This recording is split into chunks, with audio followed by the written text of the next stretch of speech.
Welcome to Voices in Leadership, where leaders who connect, inspire, and grow come to share their stories live. I'm your host, Dr. Angela J. Buckley. Join us as we explore authentic leadership, gratitude, and the power of connection through powerful conversations with inspiring voices. Let's inspire, uplift, and elevate leadership that truly makes a difference together.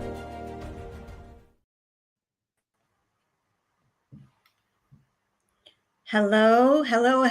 Welcome. Today we have Dr. Engee in the house, and I'm going to just bring her up on stage, and then while she smiles so sweetly, I'm going to read her bio.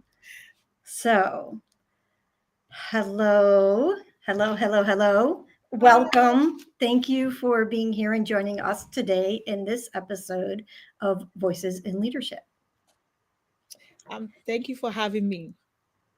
Let me just do a quick intro. I'm really excited to have this conversation today. So, Dr. Engee Ibe is a compassionate, board-certified internal medicine physician and a vibrant wellness and lifestyle coach. She ignites transformation as the founder of the Prescribed Living. With over 20 years of experience, she passionately empowers high-achieving women to reclaim their energy, identity, and joy through intentional living. As a devoted wife and mother of 3, family is the heart of her purpose. Her enriching retreats are where the magic truly happens, blending holistic wellness, personal growth, and deep connections. Whether she's guiding women to pivot with purpose or embracing her own balanced journey, Dr. Ibe lives the inspiring mantra, living well is the best medicine. So, Dr. Engee, welcome. Thank you for joining. Super excited to have you here today. Yes, I'm happy we can make this happen. I'm so excited to talk to you. I enjoyed our conversation and I'm glad we can get to continue. So, yes. And so many people who are listening probably don't know our connection. We are both members of the Global Women Speakers and GWS. And we were down in Tampa together, right? And that's really where I got to know a little bit more about who you are as a person instead of just what you do. And so today we're going to talk quite a bit about maybe your journey into leadership, maybe the experience of burnout, and then partly how you recovered and the things that you're offering to people going forward to help them recover from burnout as well. Yes, sure. I'm excited. So let's go ahead. Okay, let's go ahead and let's get started. So first of all, can you tell me why did you choose prescribed living? So, as you rightly introduced me, I'm a physician and I'm used to writing prescriptions. Except, yes, in the hospital, it's been years of writing medications.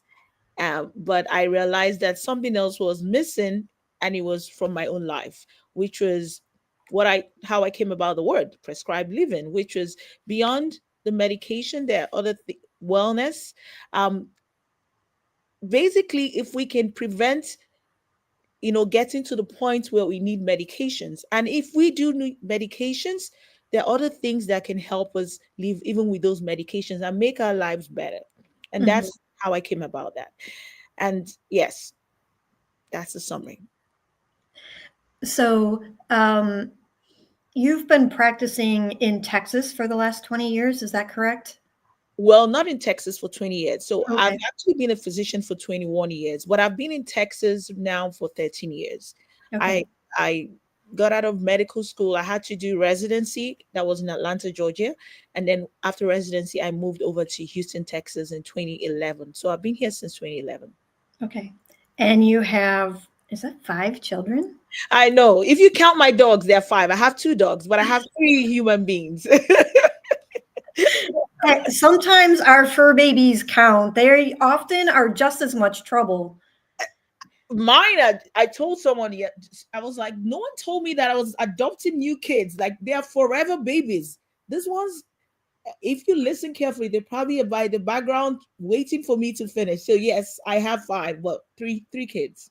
Mine is not allowed to bark when he's in the kennel, so he is put away right now. He's been out all day, and I'm like, sorry, sorry, in the kennel, you know the rules, no barking for the next 45 minutes. That's good. I need to get that for mine. Two of So, them. so good. And what kind of dogs are they? They're poodles. They're actually Oh, from the same kennel. Yeah, two of them. I have a poodle too. Oh, okay. He's really not mine. He's really my son's dog. Oh, it's But we yours. needed a water dog. We needed a dog that could swim. Oh, nice. It was the kids that wanted the dogs, and somehow it's now more of mine because they're so attached to me. But it's okay. Always, Yes, always I'm the the mom in case. the house. Yeah, yeah, yeah. You probably remember to feed them, walk them, and even so, he knows he'll tattle on my son. I'll say, "Go take a walk," and he'll go upstairs and wait. And if my son doesn't get off the computer, right, he'll come down and whine at me, and he'll like his whole body language. I'm like, dog, like tattling, like. But on the other hand, I'm also like, kid, go walk the dog. Like that's your Yeah, job. yeah. So yes, it has not made my life simpler, but they're fun and warm and loving for sure. They've made you. They've probably made your life. He's probably made your life richer. Oh, absolutely. Yes. And finding that balance is important, right? Yes. Yep. So, okay, you talked about why you've called it prescribed living Hmm. and your medical journey, and you're in internal medicine, right? Internal Okay. medicine. Yes. Okay. And so, how do you go from internal medicine to burnout coach? Okay. So, um, I'll say that my training prepared me to be burnt out. and this and that's not it's in a good way, in the sense that we you go into medicine really compassionate. Most of us, I'd say, are empaths. So we Yes. go in and all we think about doing is helping. And if it Hmm. means, many times, I'm sorry to say this, it looks like we put the work before ourselves. And I did that, and I actually had to go through burnout a couple of times before I recognized what it was. Okay. I lost my dad when I was still in training, and at that time I lost my dad 6 weeks after I had my second baby. And the very Ugh, next day I was at work, and I continued that way. I thought I was okay. It was going to help me take my mind off the debt, and but I had a 6 week old baby, and I just continued. And at some point I realized that I wasn't enjoying what I was doing anymore, but I just tagged it to, the loss. And right. maybe that was majorly what it was, but I didn't think about that at that time. All I know is that I started questioning if I was on the right path, but I still continued because I wanted to be done with residency. Yes. And then I it's the mindset was still the same, which was go, go, go, do what you have to do, take care of your patients, and you will be fine. So I still went on with that mindset that I'll be fine Hmm. until 2020, when 2019, 2020, when the world paused. So I say the first time my world paused, the first time when I lost my dad. And this Pause. time was 2020, 2019, 2020 was the whole world. But while it paused for the whole world, it didn't for me. And I Right. have to add that one of the ways that I keep myself going is that I travel a lot. I love to travel. It's everyone that knows me, that's my next thing. So Hmm. prior to COVID, when I work a little bit, then I work and then I go on a trip and then I come back and I'm fine. But with the world stopping and I couldn't travel, I worked some more because there was that demand. And we had more sick patients or we had colleagues that were sick. Bear in mind, Mm. we were dealing with something that was totally new. It wasn't even something I really learned in medical school. I knew of the virus, but it was totally new to us. So, you Sure. know, every day it's like the recommendation changes. So we were moving around with a lot of fear. So Yes. I had that. I had that mental torture going on, and then I had the physical demands of the job itself, and then I didn't have my escape, which was my travels. And so by the time the world opened up a bit, I was done with everything and everyone. I just wanted to run away. And then that's when I realized what was going on. Sure. During the period of COVID, I really questioned my choices, my life choices as a whole. And that was when I discovered coaching. Okay. I Good. real I yes, I went into I realized that I needed to figure out what I wanted and how I was going to continue if I had to continue medicine, because I really loved being a medical doctor, taking care of patients. But it something I just told myself something had to give at this point. If I had to continue medicine, I had to figure out a way to go about it, or otherwise I was going to step out completely. And so Right. I got my very first coach. And when I started working with a coach, it was like it was a mind-blowing experience. It was a lot of enlightening. And I just told myself, it was like it was in a new world. I was like, okay. All I kept saying was, okay, okay. So I can do this. And I think that experience just made me realize this was something a lot of people needed to know. A, And sometimes what we're going through is so that we can help the next people behind us, right? yes, yes. And that was exactly what happened. I got a coach, worked with the first coach, the second coach, and then I started talking to people about it. I went to coaching school because I love the fact that I could even self coach and also maybe help the people around me, and then it just blew up from there. Good. Congratulations. That's exciting. Thank It's you. exciting to be able to help. We'll get more into some of that later. What So what exactly, when you said coaching and you started coaching and you started helping other people, how did you start that journey? How did you start those conversations? And when exactly did you incorporate your business? So it was really a trial and error. And I say this Mhm. because the coaching school that I enrolled in, I had to practice. So I reached out to friends and Good. classmates, and I said, who needs coaching? And a lot of them signed up, and I had a group. I started off as a group. Hmm. And I was doing it as a practice. And it was funny because I, at that point, thought I was still practicing, but to show you the power of what we do, a lot of people in the group, you know, got results. And Excellent.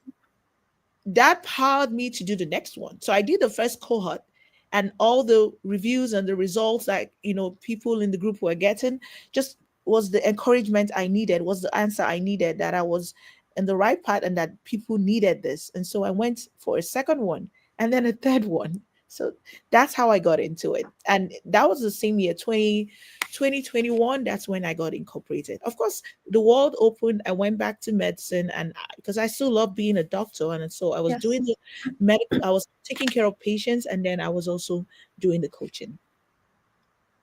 Okay. And what is your work-life balance looking like now? Are you still full-time medicine, part-time coaching, part-time?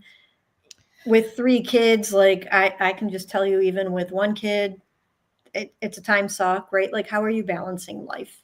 So I'll say I'm full time everything, because for me they all happen at the same time. It just depends on which one needs me more at which time. So Okay. sometimes it looks like it's downtime, it's more kid time. I mean, the kids are in the picture all the time, but there's Mhm. some seasons is more demand from them. Some other seasons is more demand from medicine, and then some other times is more demand from coaching. And so what I do is, I have them moving around in seasons.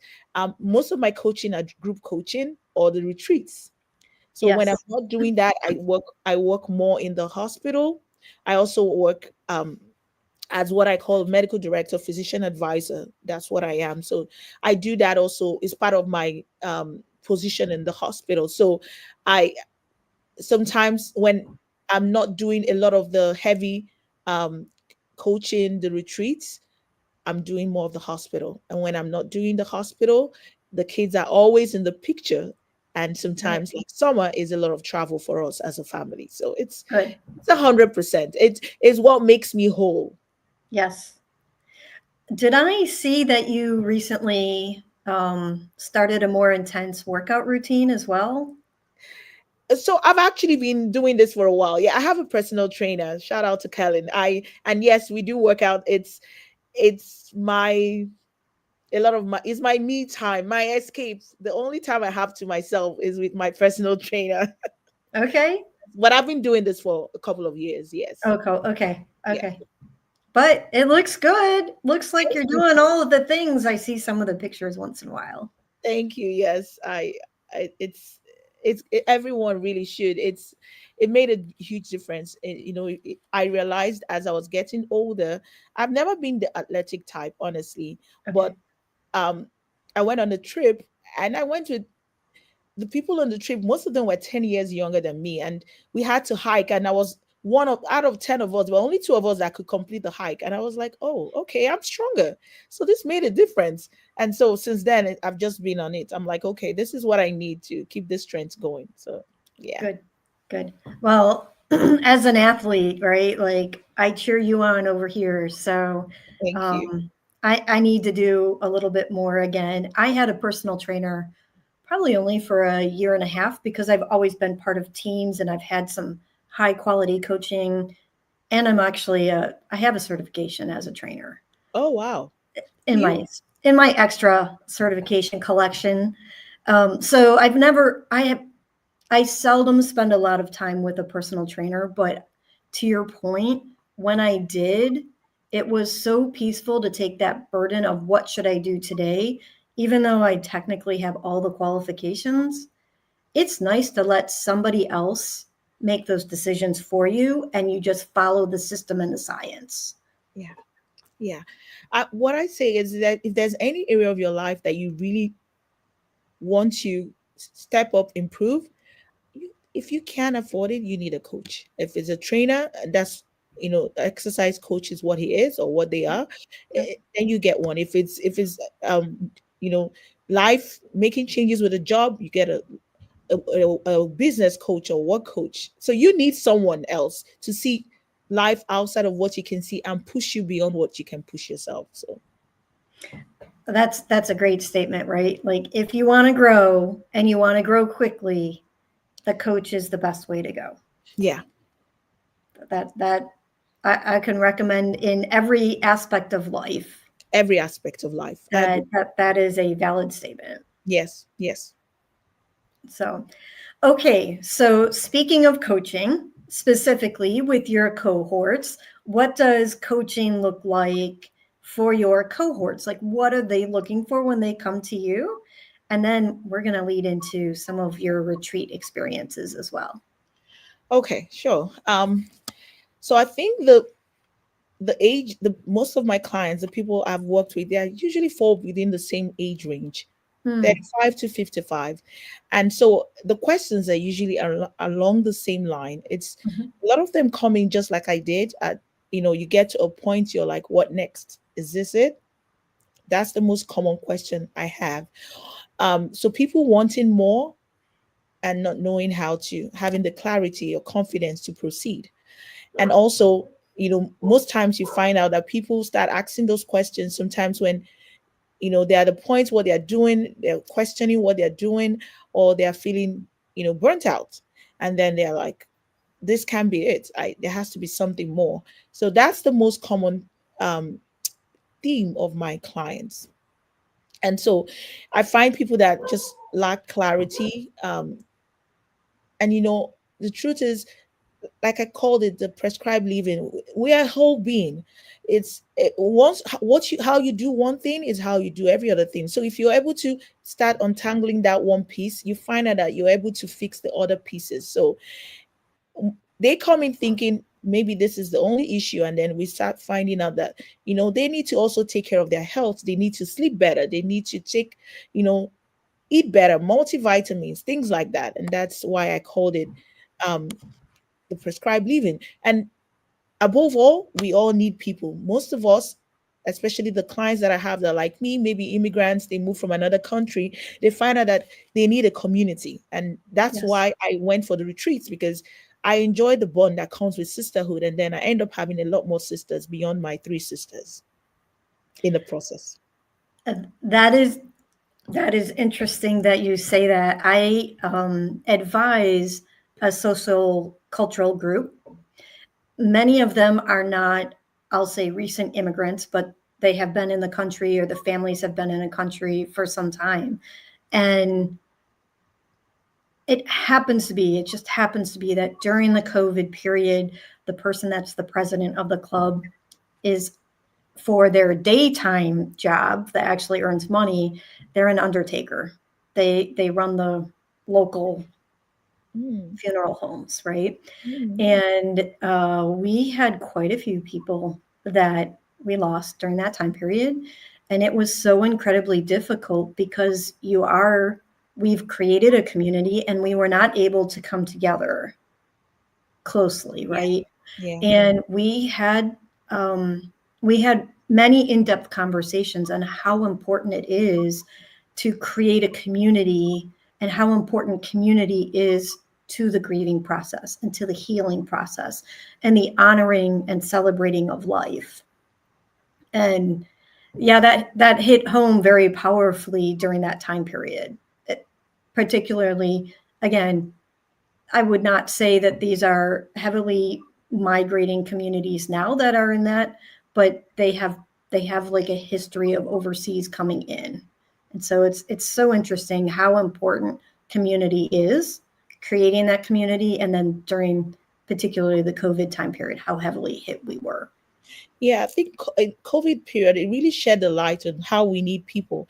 And I think with every day now, we realize with AI and all this stuff, one Hmm. thing I tell people, one thing that we can't take away is the power of human connection.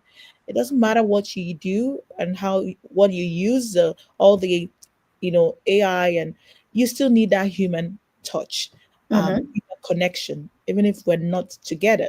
And so that's why I love the retreats, because it brings me back to the fact that we need each other, especially as women. Yes, yes. So now you're giving me some other work related ideas now. So tell me what the retreats look like for people. Oh, it's a lot of pampering, a lot of Okay. it's yeah, it's like I said, the ages are usually the same, 35 to 55. A lot of them have either family or a lot of work, high achieving women, work commitments. So I just call it a rest and reset. Um, Conversations around how we can live better, live in alignment, things that can make us feel better, feel in alignment with ourselves is what happens there. So I love to I love to travel. So I love to look for locations that are appealing to the eyes and to the mind and to the senses. And then Hmm. when we go there, it's a lot of recharge. Just, you know, feed our soul, feed our mind, feel our body. Okay. So is each retreat similar or are they all completely unique experiences? They're all unique experiences. Okay. And how many do you host a year? So far, just one. Okay. Probably would start shooting for two, but so far, and that's because we have to have that balance. It is true. Again, three children and two fur babies, right? Like A we have to full-time find. medical career, yes. Yep. Yep. I understand. I do. Okay. So how do people find out more about your retreats? So I usually have them up on social media. I'm on Facebook with my name, Engee Ibe. I'm on Instagram, Engee Ibe MD. The same with LinkedIn, Engee Ibe MD. But my website is www.ngeebe.com. So it's all my name. It's always your name. Okay, Yes, so find you there. We'll make sure we get all that in the show notes as well. thank you. And so, do you have one coming up? Yes, I do in August. But this is a 1 day. We actually, it's part of our global women. We have the talk and tech in Houston, and then I'm gonna have a 1 day. This is a mini 1 day retreat on August Mhm. 8th and 9th. But I'm warming up for the big one in Dubai in with the Global Com in November. Oh, so Yes, you're going to do rest and reset in in Dubai. Dubai? Yes, yes. Okay, well, if You gotta anybody come. out here listening has not been to Dubai or in general the UAE, highly recommend. It is an absolute experience. Yes, it is. Dubai, my kids will say Dubai is one of their best countries, and I've been there over and over, and I have to agree, it's a beautiful country. So It I think is it's a great place to take for, especially for anyone that hasn't been there. They will love the experience for sure. the first time that I was there, we were racing for Team USA, Oh and wow! you're like, you hear so many things in the US, right? And so we're like, we're going to this country and we're going to be racing through the streets in very tight clothing because there's no controlled racing where we are. It's controlled, but it's not like a stadium or where you have like the public can come and see at any point. So there were definitely concerns for people racing in skimpy clothing through, miles and miles of roads. Yeah. So, but I will say that the experience was wonderful. Everyone was very kind. Sometimes we need to get out and see for ourselves and not just hear what other people have to say. What time of the year was this? It's pretty hot over there. So how did you guys manage? Thanksgiving weekend, the United States contingency, the North American contingency, was not pleased with the weekend choice. But even so, to your point, the water temperature was 91 degrees Fahrenheit, and the air was easily 86 to 90 something. Like it was incredibly hot. It was not a fast race. It was a race as fast as you can and do not collapse. Like you were really focusing on self-preservation. It the athletes that had good thermal management were the athletes who did well. Oh It wow. was very hot, and we were swimming through a lot of jellyfish. Ooh, Yeah, so what an experience I though. actually I actually looked at my watch because every time I saw one, I was like, "Ah!" Like a little scream. You could kind of see in my watch, like I would sprint When up a you, little bit. So I okay. did not get stung, but you could see them as you were swimming along. I Oh, but have that's cool though. It was hot. It was so hot. November is actually one of the best times there. Yes, that's why they do it, but Yes. we were racing under orange and red flags. Yeah, and So that's those are like safety warnings, right, for yeah. temperature. Yeah. I've been there in the summer. I mean, what I call July, June, and it was pretty. So that's why I also like the idea of the retreat in November because Yes. that's one of their best weather. Yes. Yeah. Yes. Yep. That I mean, we were all happy to be out of Midwest weather, don't get me wrong, but we were also like I was literally in the hot tub. I would go to the hot tub and do like leg lifts and squats. And then I would go jump in the pool and swim and then come back and like heat up again and then go back and swim to intentionally try to get acclimated to hot weather. And I did a lot of sauna work, like planks or something to try to prepare yourself for some heat going into a race like that. Well, it was race. Well, Because congratulations. they're long races. You're not just sprinting, right? You're out there for a while in the sun. Yes, yes, ma'am. But my point is, regardless of my racing experience, the UAE is well worth the visit. Yes, I totally agree. So, so join us. I think I'll be there as well. I'll definitely be there for the The speaking for global. Global Yeah, Con. yeah. So join us in where are we going? Dubai. Okay. So I have another question for you. Oh, that's You said that you part of your role at the hospital is also managing other doctors and advising, right? yeah. Can you tell me a little bit about your management journey, your leadership philosophy? How do you interact? Like these are highly skilled individuals, right? Yeah. how are you helping with feedback and supporting their journeys as well? Okay. So my role is actually as a physician advisor, and I work with the physicians and I work with the care management team. It's more of a role that helps, the streamline the process of getting the patient safely discharged, safely taken care of, and safely discharged. It's a role that was created for a physician because we understand what it means to work with the other physicians who are actively taking care of the patients. So when I'm doing this role, I'm not actively taking care of patients. It's Right. more like the administrative role. So I wanted to explain that because I'm dealing with patient physicians that I understand are in a really high tension Yes. situation, emotionally sparked in terms of taking care of patients. And so this is one of the ways my coaching experience really helped me because it made me understand that when I'm dealing with these people, it's not about me. I have to understand that whatever reaction or I get from them at that point, I have to separate myself as a being from them. Coaching helped me with that. And the same thing with the staff, the care team. Now, um, typically, you also have to be a really great diplomat when dealing with the physicians because they have ownership of those patients. And Yes. you're here not actively taking care, but having an input on what has to be done. So it's sometimes it's almost like a charged situation where we have we have people trying to say, I'm the boss here. So allow me to do what I'm good at doing. Mm. But that's where the leadership training and the coaching comes in because we are a team. There's it's all about the patient. And that's my daily reminder. It's all for what's good for the patient's own good, what's best for the patient.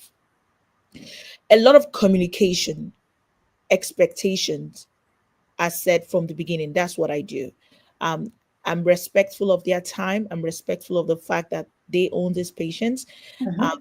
but I know that from experience, when it comes to um, certain requirements for getting the patients safely out of the hospital, that I do have that training and experience. So I have learned to communicate that to them in a non-threatening way, in a collaborative way, and it's helped me a lot in I go in more with the educating um process aspect, just Okay. yes, more like educating them on what's missing, what needs to be done. And many times, if not all the time, they are pretty appreciative, they're open.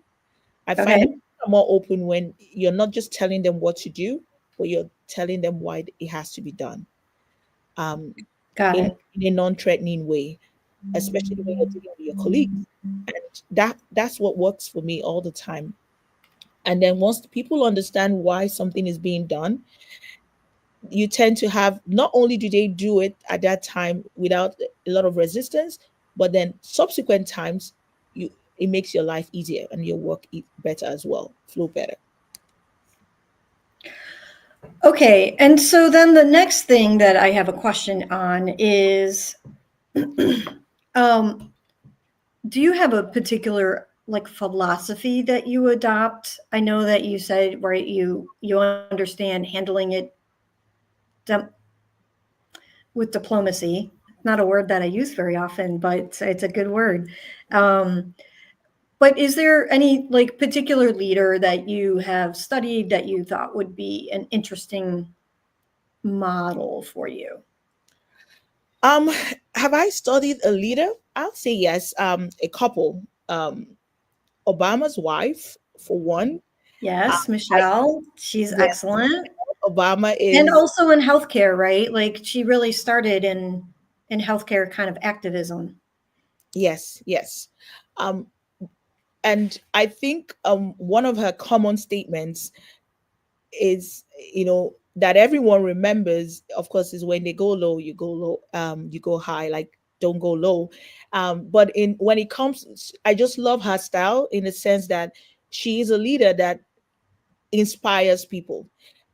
People follow her not because of what she tells them to do, but because of what she is doing. So she's an inspiring leader, and that to me is someone that I look up to. But I do have a philosophy, and this is based on my own life philosophy and my coaching philosophy. Is I lead with vision. I believe you lead with vision. Vision for me is what puts everything in perspective. So Okay. irrespective of where I find myself, whether it's at home or in the hospital or in coaching, um I have my vision, which is backed up by my values. So lead with vision, serve with integrity, and empower with intention. That's my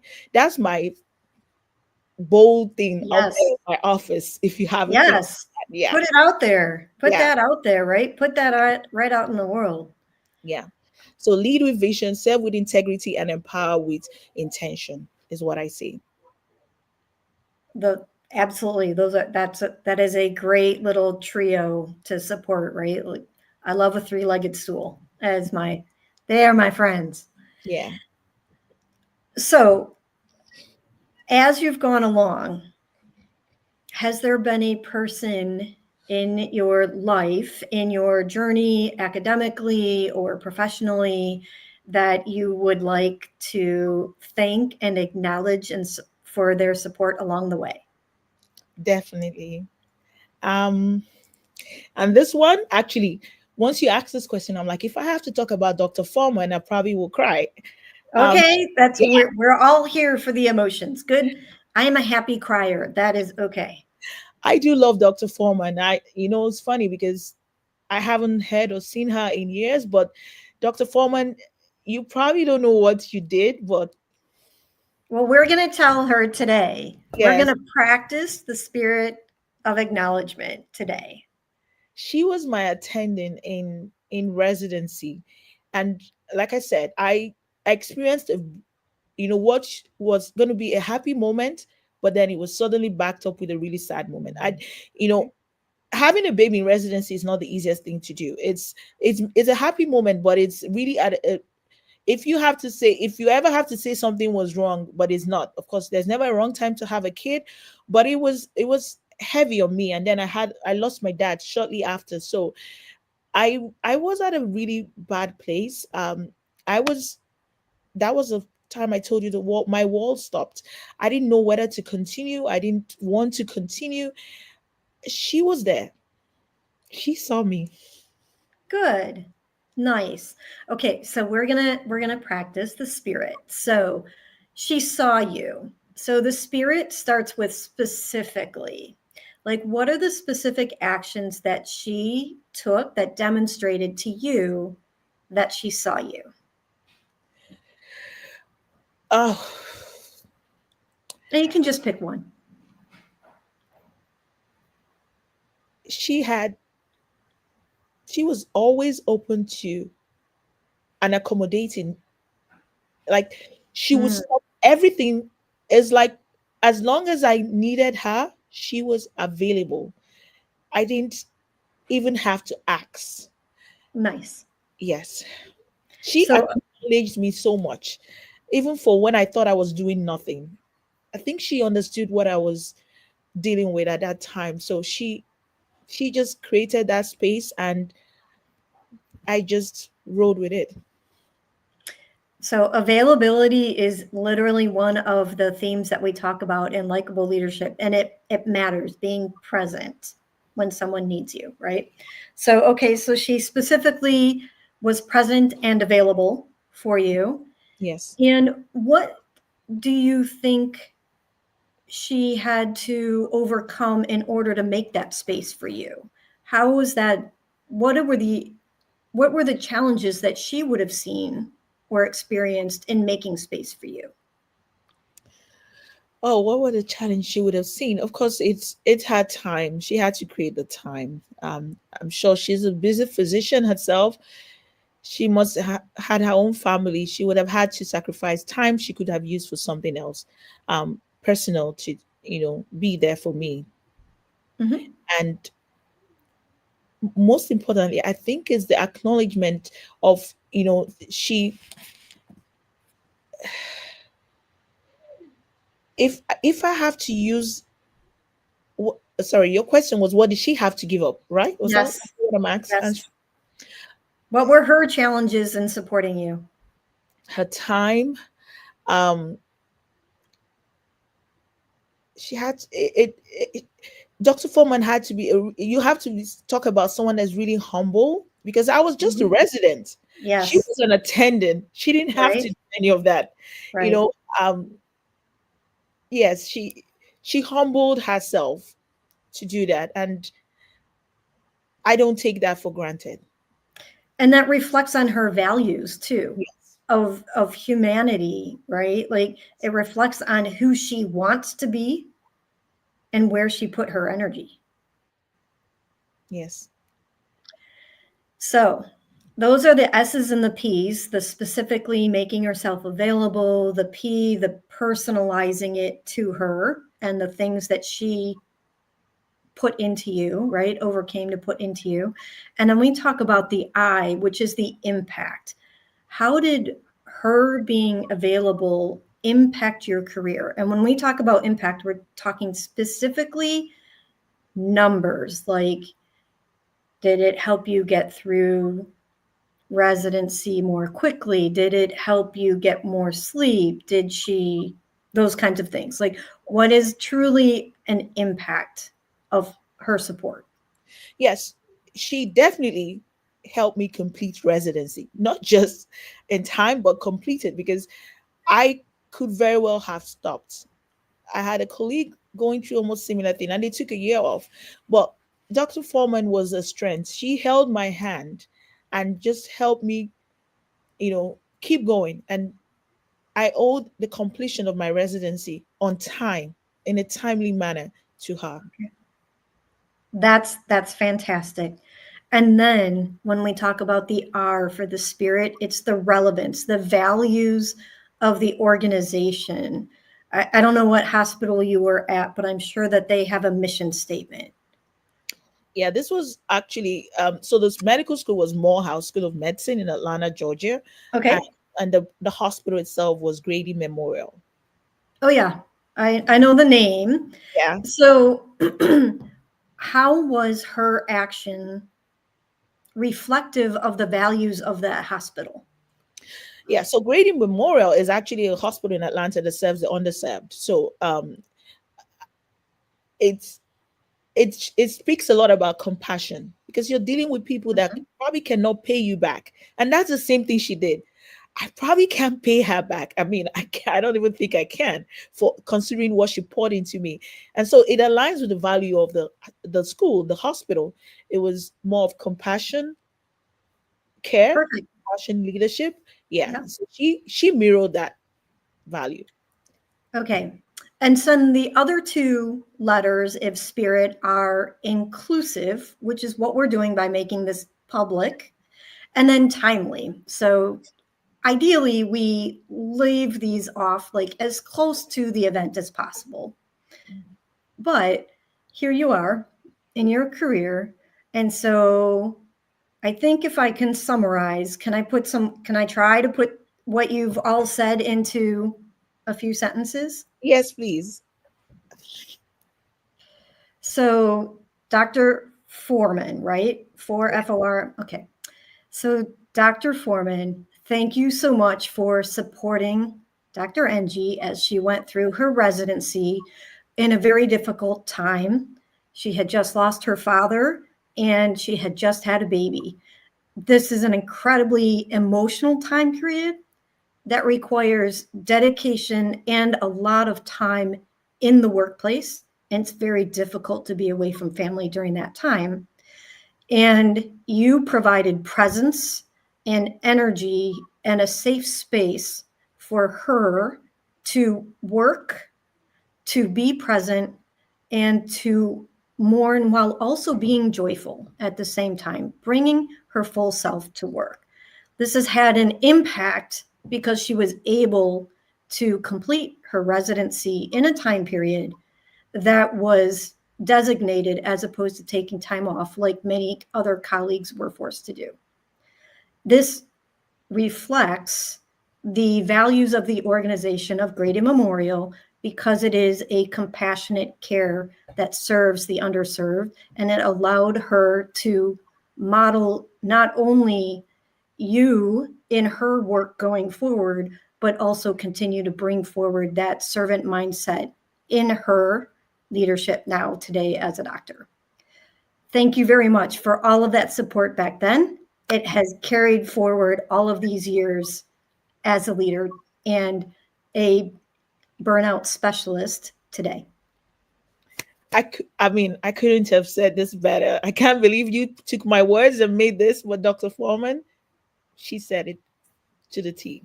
Thank you. They're your words. Thank All you. your words.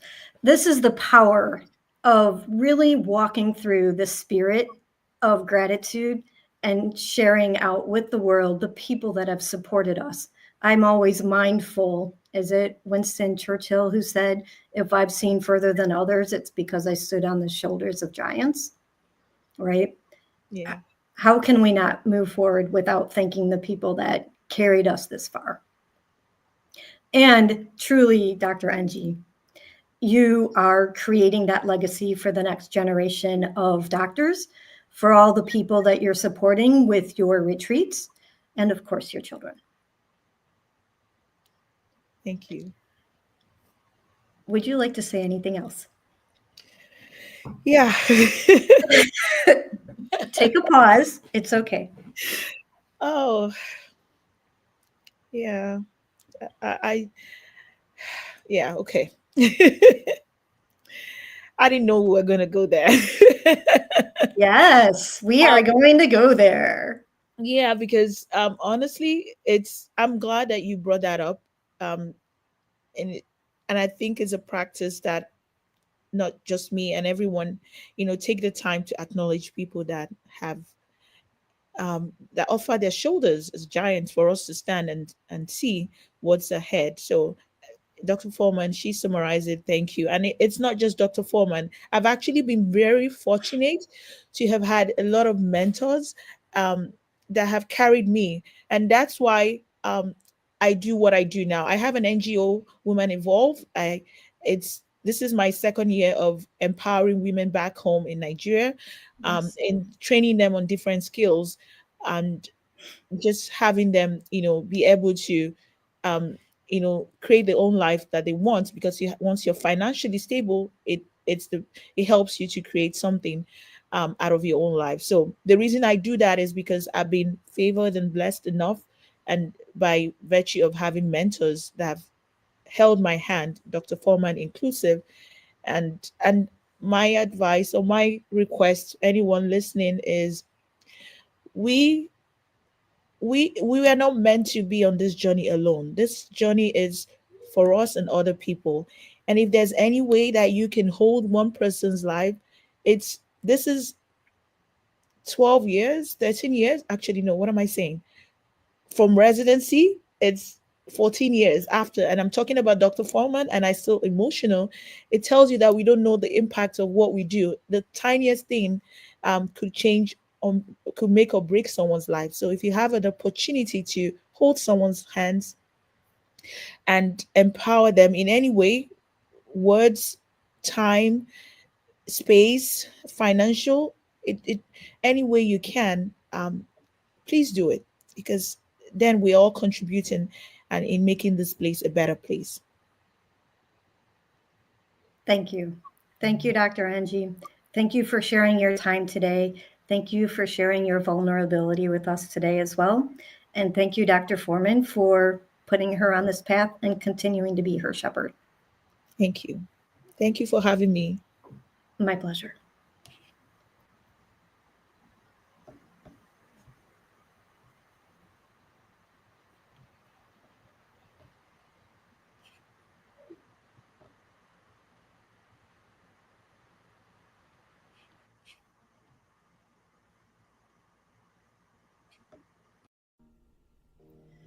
Thank you for joining us on Voices in Leadership, where leaders who connect, inspire, and grow share their stories. I look forward to welcoming you back to our next conversation. In the meantime, visit www.voicesinleadership.live to access show notes links, and to subscribe and stay connected. And in the spirit of gratitude, let's remember to thank one person near you. Until next time, this is Dr. Angela J. Buckley signing off.